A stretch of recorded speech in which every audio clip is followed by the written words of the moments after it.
بسم اللہ الرحمن الرحیم۔ السلام علیکم ناظرین، سب سے پہلے تو آپ کو بتائیں گے کہ اب فوج کے اندر سے جنرل باجوہ کے استعفے کا مطالبہ کیا جا رہا ہے۔ پھر آپ کو بتائیں گے کہ فوج نے جنرل باجوہ کے خلاف بولنے پر ایک مقدمہ درج کیا تھا، اس مقدمے کا فیصلہ اس کے حق میں آیا ہے جو فوج کے خلاف بولا تھا۔ پھر آپ کو بتائیں گے کہ خرم دستگیر اور حامد میر نے کچھ انکشافات کیے ہیں کہ عمران خان کو نکالنے کی اصل وجہ کیا تھی۔ کوئی امریکہ کی وجہ سے نہیں نکالا، عمران خان کچھ ایسے کام کرنے والے تھے جس سے پاکستانیوں کی تقدیر بدل جانی تھی، لیکن بہت سارے لوگ، جس میں آپ کی موجودہ امپورٹڈ حکومت بھی ہے اور اس کے علاوہ بھی کچھ لوگ ہیں جن کی اس کے بعد پاکستان میں بدماشی نہیں چلنی تھی، اس لیے عمران خان کو ہٹا دیا گیا۔ یہ ساری ڈیٹیل بھی آپ کو بتائیں گے اور سب سے آخر میں آپ کو بتائیں گے کہ عمران خان کے گھر کو یعنی بنی گالہ کو چاروں طرف سے گھیر لیا گیا ہے اور اس کے علاوہ اینکر عمران ریاض کے گھر کو بھی چاروں طرف سے گھیر لیا گیا ہے۔ تو یہ ساری ڈیٹیلز آپ کے سامنے رکھتے ہیں۔ اس سے پہلے اگر ابھی تک آپ نے ہمارا چینل سچ ٹی وی سبسکرائب نہیں کیا تو ابھی سبسکرائب کریں اور بیل آئیکن پر کلک کریں تاکہ ہماری آنے والی ویڈیوز آپ کو وقت پر ملتی رہیں۔ تو پہلی خبر پاکستان کے لیے انتہائی خطرناک خبر ہے۔ جب عمران خان کو ہٹایا گیا تھا تو سب سے زیادہ خدشہ ہمیں اسی چیز کا تھا کہ اس سے ہمارے ادارے کمزور ہوں گے۔ یہ حملہ عمران خان پر نہیں تھا، یہ حملہ پاکستان پر اور اس کے اداروں پر تھا۔ تو اب کچھ ایسی ہی خبریں مل رہی ہیں، اطلاعات یہ مل رہی ہیں کہ فوج کے اندر بغاوت پیدا ہو گئی ہے۔ فوج کا ایک بہت بڑا حصہ اب چاہتا ہے کہ جنرل باجوہ استعفیٰ دے دیں، کیونکہ اب پاکستانی فوج کے خلاف جاتے ہوئے دکھائی دے رہے ہیں اور یہ کسی بھی ملک کے لیے سب سے بڑے خطرے کی گھنٹی ہوتی ہے۔ وہ لوگ جو کل تک فوج کے لیے لڑا کرتے تھے، جو 5th جنریشن وار لڑ رہے تھے، جو ہائیبریڈ وار لڑ رہے تھے، جو کی بورڈ واریئرز تھے، آج وہ سب فوج کے خلاف باتیں کر رہے ہیں، بلکہ بینرز اٹھا کر سڑکوں پر آ گئے ہیں۔ اور یہ سارے کے سارے عام پاکستانی ہیں، یہ کوئی بھارتی جاسوس نہیں ہے۔ بھارت بھی اس سب میں اپنا بھرپور فائدہ اٹھا رہا ہے، اس میں کوئی شک نہیں ہے، لیکن یہ بات بھی 16 آنے درست ہے کہ پاکستانی عوام جو فوج کے لیے لڑا کرتی تھی آج وہ فوج کے خلاف بول رہی ہے۔ ریٹائرڈ آرمی آفیسرز کی جو تنظیم ہے ویٹرنز آف پاکستان، وہ تو پہلے ہی عمران خان کے حق میں کیا کچھ کر رہے ہیں وہ تو سب آپ جانتے ہیں، لیکن اب فوج کے اندر سے بھی یہ آوازیں اٹھ رہی ہیں کہ جنرل باجوہ استعفیٰ دیں اور یہ ٹاسک سونپا گیا ہے میجر عدیل راجہ کو کہ اب آپ یہ کمپین چلائیں۔ پھر ناظرین، آپ جانتے ہیں کہ جب کوئی فوج کے خلاف بات کیا کرتا تھا تو کوئی بھی عام شہری اس کے خلاف مقدمہ درج کرا دیتا تھا کہ اس بات سے پاکستان کے اداروں کو نقصان ہوگا، پاکستان کمزور ہوگا۔ اس بار فوج نے خود مقدمہ درج کرایا۔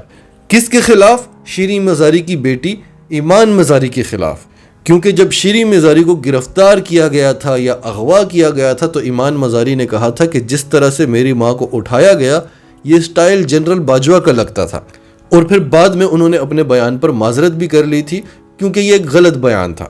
ایسا نہ ہو سکتا ہے اور نہ ایسا بولنا چاہیے، لیکن ہم آپ سے بات کر رہے تھے کہ ایک وقت ہوا کرتا تھا کہ کوئی عام شہری مقدمہ درج کراتا تھا، آج فوج خود مقدمہ درج کرا رہی ہے اور فیصلہ کیا ہوتا ہے؟ اپنے فیصلے پر چیف جسٹس اطہر من اللہ کا کہنا تھا کہ ایمان مزاری اپنے کہے پر ندامت کا اظہار پہلے کر چکی ہیں۔ ایمان مزاری آفیسر آف کورٹ ہیں، ان کو ایسے الفاظ نہیں بولنے چاہیے، اب مزید آپ کیا چاہتے ہیں؟ ایمان کے وکیل نے کہا کہ انہوں نے تو پہلے دن کہہ دیا تھا کہ جو لفظ بولا گیا اس کا کوئی جواز نہیں۔ عدالتی ہدایت پر ہم تحفظات کے باوجود تفتیش کا حصہ بنے۔ اس موقع پر وزارت دفاع کے وکیل نے مطالبہ کیا کہ ایمان مزاری باقاعدہ پریس میں اپنے بیان پر معافی مانگیں، تاہم چیف جسٹس نے کہا کہ وہ اس عدالت کے سامنے اپنے بیان پر معذرت کا اظہار کر چکی ہیں۔ اور پھر آپ کو یہ بھی تو دیکھنا چاہیے کہ جب انہوں نے یہ بیان دیا اس وقت ان کی والدہ کے ساتھ کیا ہوا تھا۔ پھر ناظرین، خرم دستگیر نے کہا تھا کہ ہمیں کیا ضرورت تھی کہ ہم ایسے وقت میں حکومت میں آتے، ہم نہیں آنا چاہتے تھے، ہمیں کیا ضرورت تھی کہ ہم مہنگائی کریں، ہمیں کیا ضرورت تھی کہ ہم عوام کی بددعائیں لیں، یعنی ملک صحیح ڈائریکشن میں چل رہا تھا، ہمیں کیا ضرورت تھی کہ آ کر اس کا کباڑا کرتے، لیکن ہماری مجبوری تھی۔ عمران خان عدالت کا نیا نظام لانے والا تھا جس کے بعد پاکستان میں انصاف کا بول بالا ہوتا، یعنی مغربی ممالک کی طرح پاکستان میں بھی امیر اور غریب کے لیے انصاف ایک ہی ہوتا۔ ایسا نہ ہوتا کہ طاقتور کو چھوڑ دیا جائے اور غریب چور کو جیل میں ڈال دیا جائے۔